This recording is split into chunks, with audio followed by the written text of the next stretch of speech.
Bonjour, nous allons faire un peu de théologie ce matin. C'est un mot un peu barbare, mais il recouvre des choses très très concrètes. Et avec le rabbin Raphaël Sadin, nous allons parler de cette opposition qui existe classiquement entre la loi et la foi. Je dis classiquement parce que très souvent, un préjugé très répandu a tendance à dire que d'un côté, il y aurait le judaïsme qui est incarné par la loi, alors que le christianisme représente la foi. Ce qui, a priori, paraît déjà absurde à un esprit saint, S-A-I-N, hein, c'est pas l'esprit saint, à un esprit saint, parce que, évidemment, le judaïsme, ce n'est pas que la loi, il y a aussi la foi, sans quoi la loi n'a aucun sens. Et dans le christianisme, bien qu'il ait mis davantage d'accent sur la foi, il y a aussi des lois que tout chrétien doit respecter. Alors, parlons de ces dialectiques, la loi et la foi, qui semblent séparer le judaïsme du christianisme. Oui, d'abord, il faut rappeler qu'historiquement, tous les grands monothéismes ont inspiré leur foi du judaïsme. L'islam de Abraham, le Nouveau Testament, bien entendu, de l'Ancien Testament, la foi est récurrente chez les patriarches et chez les fils d'Israël quand ils traversent le désert. Et d'ailleurs, la foi est toujours mise à l'épreuve.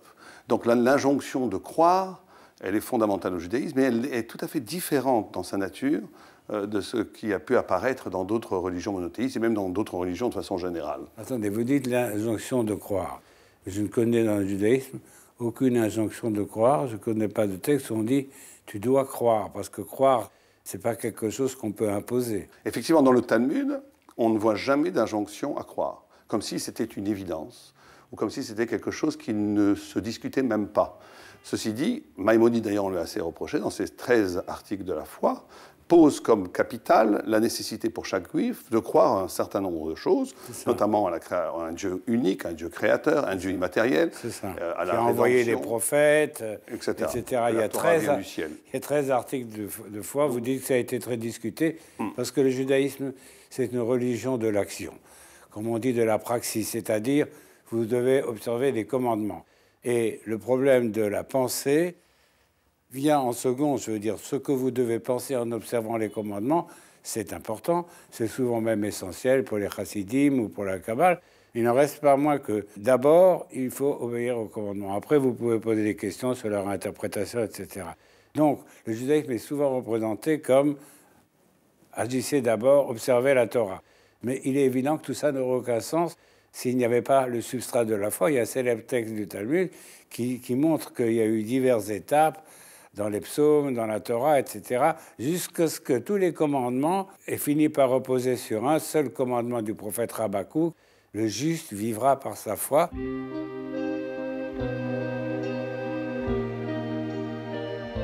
Le Talmud propose un saisissant raccourci de la théologie juive.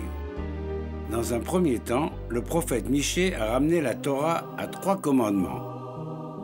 La justice, la charité et la piété discrète. Puis le prophète Isaïe a ramené la Torah à 2 lois, la justice et la charité. Enfin, Habakkuk l'a ramené à un principe unique. Le juste vivra par sa foi. Le juste vivra par sa foi, de telle sorte que le procès que le christianisme fait souvent au judaïsme, vous êtes une religion de l'action, mais vous n'êtes pas une religion de la foi, est un procès injuste. Tout à fait. On pourrait presque radicaliser votre propos en précisant que toute action implique la foi nécessairement. Il y avait 2 écoles au Moyen-Âge, une école qu'on pourrait appeler spéculative et une qu'on pourrait appeler prophétique. L'une incarnée magistralement par Rabbeinu Bachia dans le célèbre Chovot HaLevavot, le devoir des cœurs, qui lui pense que la foi, pour être totale, pour être parfaite, se doit de traverser l'épreuve spéculative, l'épreuve de la pensée. Donc il faut une rationalisation de la foi.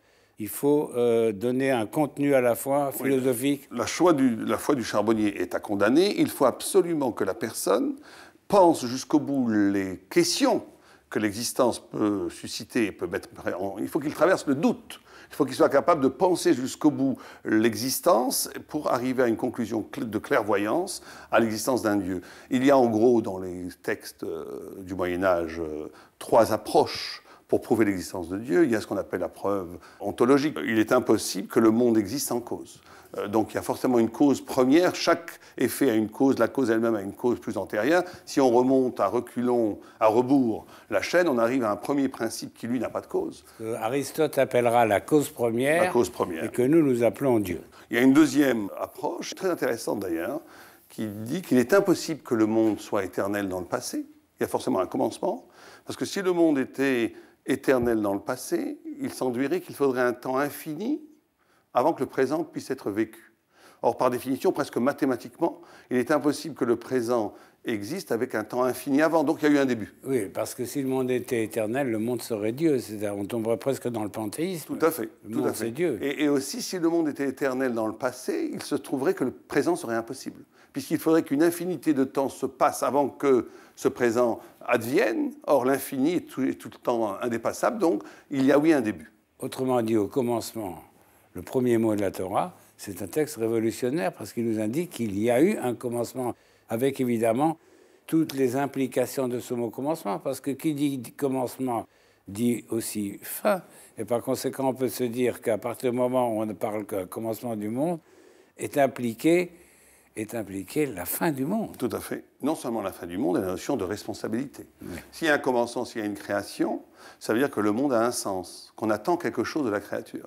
Si le fait de prôner un monde qui n'a pas de commencement, cache en vérité un désir inconscient ou conscient de déresponsabiliser l'homme. C'est ça. Alors je voudrais qu'on revienne au problème de la foi, qui est un problème très fondamental. D'abord, peut-être rappeler que la foi se dit en hébreu « emuna », que ça vient du mot Amen, c'est le même mot. Amen signifie quelque chose de solide, de ferme. Et donc, la émouna, la foi, consiste à penser qu'il y a quelque chose de ferme, de solide, d'insurmontable, qu'on appelle Dieu.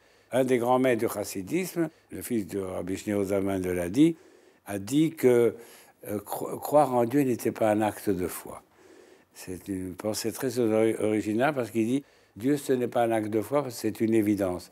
Comment peut-on imaginer que Dieu n'existe pas? Comment notre monde pourrait-il être si merveilleusement organisé s'il n'y avait pas un esprit qui ait conçu ce monde? Et par conséquent, il dit que la foi ne concerne pas la foi en Dieu, contrairement à ce qu'on pense dans notre société. Pourquoi? Parce que c'est une idée que je trouve très profonde et originale. Il dit la foi ne concerne que les choses qui ne sont pas encore arrivées. C'est-à-dire les choses que vous ne pouvez pas toucher du doigt. Dieu, je peux le toucher du doigt puisque je vois sa présence dans le monde. Si cette table existe, si vous et moi, nous existons, c'est parce qu'il y a eu un créateur. Donc, dire croire en Dieu, pour lui, c'est une expression absurde. Ce n'est pas une affaire de croyance. Dieu, c'est une évidence, il dit. La croyance, c'est de croire en Messie. Croire que demain, on va raser gratis, que les poules auront des dents, que le loup pètera avec l'agneau. Ça, c'est la foi. Mais croire en Dieu, ça, c'est pas croire. Pour lui, c'est un constat. On voit d'autres textes qui vont complètement dans ce sens-là, qui disent que croire en Dieu, c'est une évidence. Par contre, voir la justice divine dans le monde, quand on voit un enfant souffrir, quand on voit l'injustice, là, croire qu'il y a une raison cachée qu'on ne comprend pas, c'est là où la notion de foi est revendiquée. Mais je finis juste avec la troisième preuve spéculative qui est donnée par les Rishonim, c'est la notion de l'infini, posant comme impossible que le fini puisse générer de l'infini. Or, si l'homme à la pensée de Dieu, qui est par définition infinie, et que l'homme est fini, c'est que forcément, il a été touché par quelque chose d'infini qui lui a mis cette idée dans la tête. C'est pas le raisonnement de Descartes. On le voit dans Descartes plus tard, beaucoup plus tard, mais il existe déjà. Beaucoup plus tard, Descartes va dire à peu près la même chose. Si l'homme peut concevoir l'infini, c'est bien que l'infini existe, parce que pour lui, l'esprit humain ne pourrait pas concevoir une chose qui n'aurait aucune crédibilité. Oui, en précisant que l'esprit humain étant fini, il est impossible pour l'infinitude de générer de l'infini, donc cet infini vient d'un endroit infini, vient de Dieu. Mais ceci dit, on voit un autre mouvement, une autre école au Moyen-Âge, incarnée par le Kuzari, par Rabbi Yehuda Halevi, qui lui dit qu'il n'est absolument pas nécessaire de passer par l'exercice spéculatif, philosophique, pour arriver à la foi, et c'est même nocif. On n'a pas besoin de raisonner pour reconnaître l'existence de Dieu. Plus que ça, le raisonnement masque le rapport à Dieu. Alors on pourrait attaquer en disant, dans ce cas-là, c'est la foi du charbonnier, c'est croire comme nos grands-mères, où est l'intérêt? Alors il va beaucoup plus loin, il dit une chose extraordinaire. Le Kuzari dit que la émouna, il faut croire, le degré de émouna, de foi qu'un juif se doit d'avoir, c'est de la même façon que quelqu'un sait qu'il existe, il doit savoir que Dieu existe. C'est-à-dire avoir la même conscience de l'existence de Dieu que j'ai la conscience de ma propre existence. La première connaissance, c'est l'évidence de moi-même.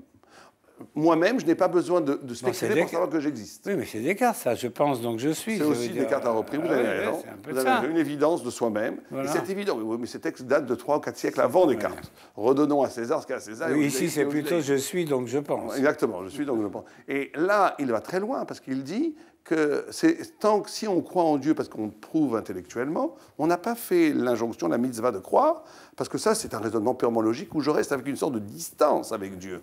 Alors qu'il faut éprouver la présence de Dieu dans le fait même d'éprouver sa propre existence la plus intime. La base de la foi juive est basée sur le mont Sinaï. Au mont Sinaï, c'est pas simplement qu'on pourrait le croire, un spectacle magnifique où Dieu se révèle aux hommes. Le mont Sinaï, c'est véritablement la déchirure du tissu mondain, du monde, pour faire apparaître la vérité en soi, la vérité divine en soi. Et cette vérité divine en soi a mordu la chair humaine, est devenue une partie même de l'être juif, au point où le Kuzari pousse le raisonnement presque jusqu'à l'absurde, où il dirait qu'un juif, puisqu'il a vécu Sinaï, puisque les âmes des Juifs étaient au Sinaï, puis que selon la tradition, toutes les âmes juives étaient au pied du mont Sinaï. Et elles ont accepté la Torah. Toutes les âmes juives et toutes les âmes des convertis. Oui, ce qui n'est pas le cas de tous les Juifs aujourd'hui, qui pensent qu'ils n'étaient pas au mont Sinaï. Oui, mais lui, il pousse... Ils n'ont rien signé, quoi. Ils n'ont rien signé, mais lui, il pousse très loin le raisonnement en disant que même ceux qui ne croient pas en Dieu, ils y croient. Dans la mesure, même ceux qui formulent intellectuellement, consciemment, une profession de foi athée, en disant je suis athée. Je suis athée, Dieu merci. Voilà, je suis athée, Dieu merci, exactement, c'est ce qu'il dit. Il dit, en vérité, l'identité juive étant structurellement, psychiquement, émotionnellement, tellement liée à la révélation divine sinaïque, qu'il suffit d'être un petit peu soi-même pour vivre cette évidence de Dieu. C'est-à-dire, au fond, dans nos gènes, nous avons la foi, et donc il suffit de laisser parler les gènes, en quelque sorte, pour entendre la voix du Sinaï et pour être conscient de la présence divine. Vous dites gène, ça me gêne un peu, parce que gène, ça renvoie au biologique. Les gènes vous gênent. Je dirais plutôt l'esprit juif, la conscience juive, la culture juive, la nature profonde de l'être juif, résonne d'un événement fantastique qui a été une proximité avec Dieu. Emouna, comme vous l'avez tout à fait bien précisé, c'est une question de confiance. Confiance, ça veut dire la confiance en la vie. La vie induit de façon nécessaire un rapport au divin. Alors vous employez un mot qui est très juste, le mot crédit, parce que Emouna en hébreu, qui vient du mot Amen, je le répète, Emouna signifie également prêter à crédit. Alors donc ça signifie que la foi consiste à faire crédit à Dieu. Faire crédit à Dieu, c'est-à-dire à lui laisser le temps aussi de réaliser les promesses. Par exemple, je crois au Messie, mais le Messie n'est pas arrivé. Eh bien, je fais crédit que ça arrivera. Tout à fait. Je fais crédit à Dieu et je fais crédit à l'existence, à la vie. Crédit et credo, c'est la même racine. Donc, je crois et je fais crédit. Parce que faire crédit, c'est croire que quelque chose qu'on vous a promis va se passer. Tout à fait. En vérité, la possibilité même de l'homme, que l'homme a de penser, de raisonner, vient grâce à la foi. D'ailleurs, des philosophes ont souvent insisté sur le fait que dans la Torah, on dit au commencement, Elohim, Dieu, créa les cieux et la terre, et on ne dit pas qui est Dieu. On ne nous montre pas sa carte d'identité, ni ses cartes de visite, ni rien. On nous dit Dieu. Pourquoi? Tout simplement, dit-il, parce que le juif, et par la suite, évidemment, les autres monothéistes, a une conscience immédiate que Dieu existe. On n'a pas besoin de lui donner le numéro de matricule de Dieu pour qu'il sache que Dieu existe. Je crois que cette conscience innée qu'il y a quelque chose au-dessus de nous, une transcendance, ça caractérise la foi monothéiste. Merci, Rabbin Raphaël Saadon.